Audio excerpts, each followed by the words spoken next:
Saya pernah ditawarkan masuk Israel dengan tenang dan nyaman, tapi harus makan malam dengan wakil Perdana Menteri Israel di Tel Aviv, Perdana Menteri Israel atau wali kota Tel Aviv. Saya nggak mau. Saya mau ke Palestina, bukan mau ke Israel. Disediain, mau Messi, pernah disediain helikopter. Jangan main-main dengan pejuang agama. Ribuan ekor ikan loncat ke darat karena nelayannya nggak bisa nangkap ke laut. Begitu pertolongan Allah kepada orang-orang Palestina itu.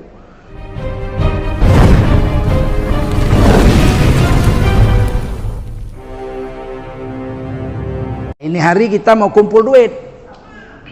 Kita buat Masjid Istiqlal di Gaza, Palestina.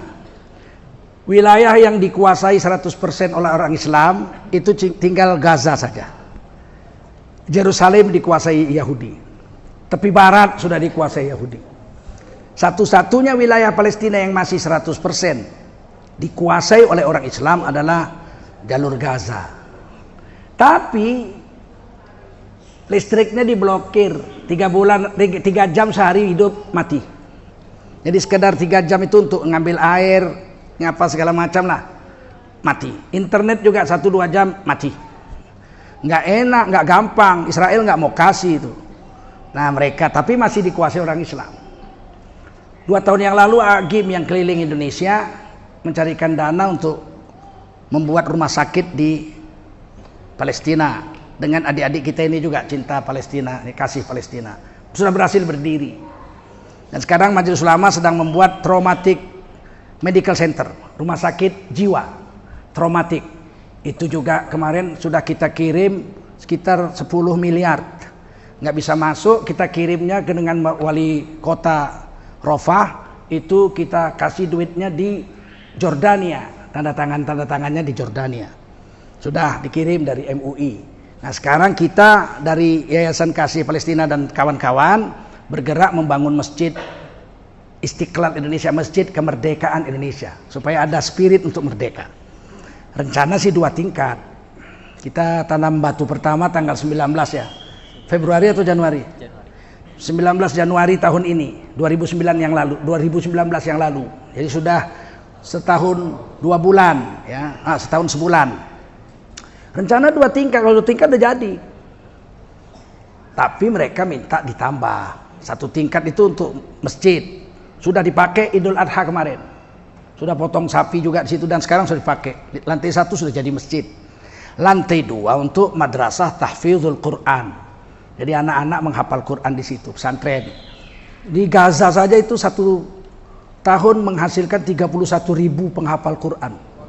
Anak-anak. Jadi masjid kita ini bakal jadi, sebelumnya sudah jadi tahfidzul Quran juga masjid ini. Dulu kan masjid kecil ini, diperbesar di tanah 5.000 meter, setengah hektar. Tentu bisa menampung banyak siswa-siswa kita untuk belajar tahfidz Quran di lantai 2. Lantai 3, lantai 4 itu untuk klinik.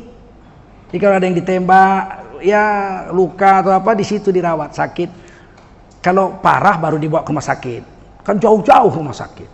Kalau di situ ya untuk klinik di lantai 2. Lantai 3, lantai 4. Nah, kalau musim dingin, Oktober, November, Desember, Januari, itu bisa minus 17 derajat Celcius. Saya baru pulang minggu lalu umroh. Kaget juga saya, di Mekah 6 derajat Celcius.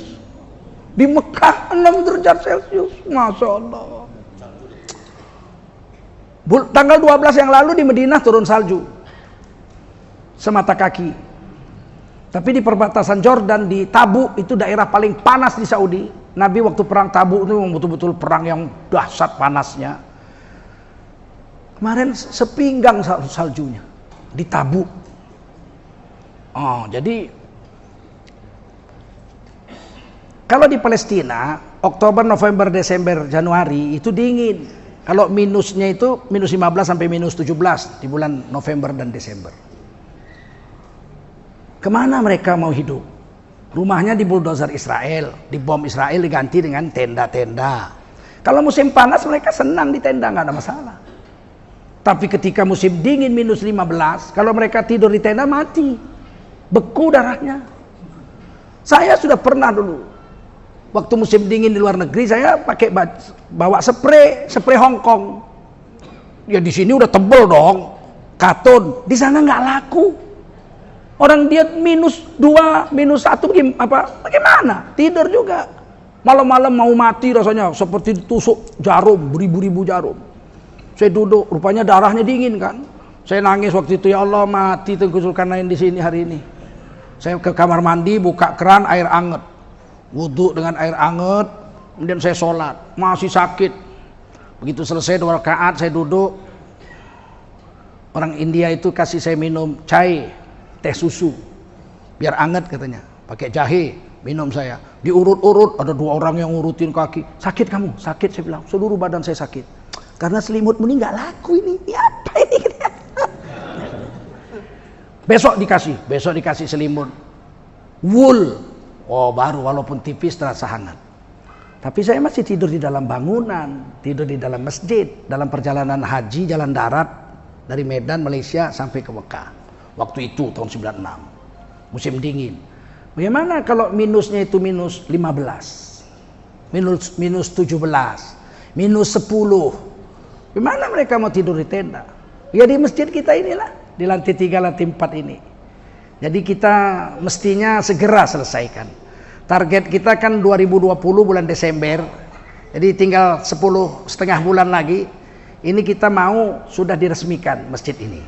Saya berusaha dengan Adinda Daru ini untuk pergi ke Gaza ketika peresmiannya. Tentu susah juga. Sedangkan MUI kemarin mau ngasih 10 miliar untuk bangun rumah sakit traumatik, harus tanda tangannya di Jordan. Karena Israel nggak mau kasih. Saya pernah ditawarkan masuk Israel dengan tenang dan nyaman, tapi harus makan malam dengan wakil Perdana Menteri Israel di Tel Aviv, Perdana Menteri Israel atau wali kota Tel Aviv. Saya nggak mau. Saya mau ke Palestina, bukan mau ke Israel. Disediain, mau Messi, pernah disediain helikopter. Ya, wakil sekjen MUI pusat waktu itu. Kalau saya makan malam dengan Perdana Menteri Israel kan geger sedunia itu. Malulah 7 keturunan anak cucu saya, ya enggak? Atau ditunjukkan fotonya. Nih, kakekmu dulu. Lebih baiklah kita nggak masuk. Jadi saya 12 jam pernah ditahan. Satu aja, Anda masuk Mercy atau naik heli pergi ke Tel Aviv, makan malam, besok Anda bebas keliling seluruh Palestina. Saya bilang tidak, saya milih ke Palestina aja, nggak usah saya ke Tel Aviv. Tapi kami akan berjuang. Nanti kalau ini diresmikan, insya Allah kita akan pergi ke sana 1-2 orang, minta izin dari Singapura. Saya akan jumpa presiden Singapura, perempuan, orang Melayu presidennya, minta tolong supaya bisa diberi visa peresmian Masjid Istiqlal Indonesia di Gaza. Semoga kita bisa menyelesaikannya dengan cepat. Di sana mahal Pak, 1 sak semen di Papua 1,5 juta. 1 karung semen di Wamena itu 1 juta, 1,5 juta. Bagaimana 1 karung semen di Gaza? Tentu mahal. Jangan pikir murah membuat masjid di sana. Tapi banyak keajaiban. Waktu nelayan Gaza nggak boleh ke laut, lautnya sempit aja, itu ikannya yang loncat ke darat. Jangan main-main dengan pejuang agama. Ribuan ekor ikan loncat ke darat karena nelayannya nggak bisa nangkap ke laut. Begitu pertolongan Allah kepada orang-orang Palestina itu. Bisa buah persik sebesar apel Fiji. Buah persik itu kecil-kecil, segede-gede apel Fiji, buah persik. Saya kemarin ke Taif dapat buah persik sebesar ini, bijinya sebesar ini. Saya ambil 1, saya bawa pulang, mau saya tanam di Indonesia, entah bisa entah enggak, hilang pula bijinya. Sekarang ini Palestina sedang luar biasa, anggurnya berbuah besar-besar, kormanya berbuah subur sekali, buah persiknya terlezat seluruh dunia, paling lunak, lembut, harum. Jadi mereka ditolong Allah. Nah kita ikutlah di situ, di rahmat Allah dan barokah Allah itu kita letakkan harta kita di situ. Semeter itu kita perlu 10 juta, karena kita harus beli genset. Nggak bisa hidup listrik 24 jam kalau nggak kita punya sendiri. Kalau harap dari pemerintah Israel, dia cuma batasi 3 jam dimatiin listrik. Nggak mungkin bisa ngaji anak-anak kita 24 jam kalau kita nggak punya genset. Tentu harus beli genset. Dan kita harus punya sumur bor yang dalam untuk mengambil air bagi keperluan masjid kita, pesantren kita, dan klinik yang akan kita bangun yang namanya Istiqlal. Dan alhamdulillah nggak berani orang Israel mengebomnya. Ada bendera merah putih itu berarti 267 rakyat Indonesia yang menjaganya. Kalau bantuan Brunei, bantuan Kuwait, mereka nggak takut, Pak. Cuma 250.000 aja kok.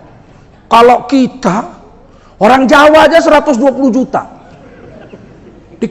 Dikencingi Israel terkelelep. Itu anugerah Allah untuk kita, betul. Kalau merah putih nggak berani, Pak, selamat. Rumah sakit yang dibangun adik-adik ini dengan Agim itu selamat, Pak, sampai sekarang. Merah putih nggak ada peluru ke situ, peluru roket nggak ada berani ke situ. Sebab merah putihnya itu. Apalagi kita tidak punya hubungan diplomatik dengan Israel sampai detik ini.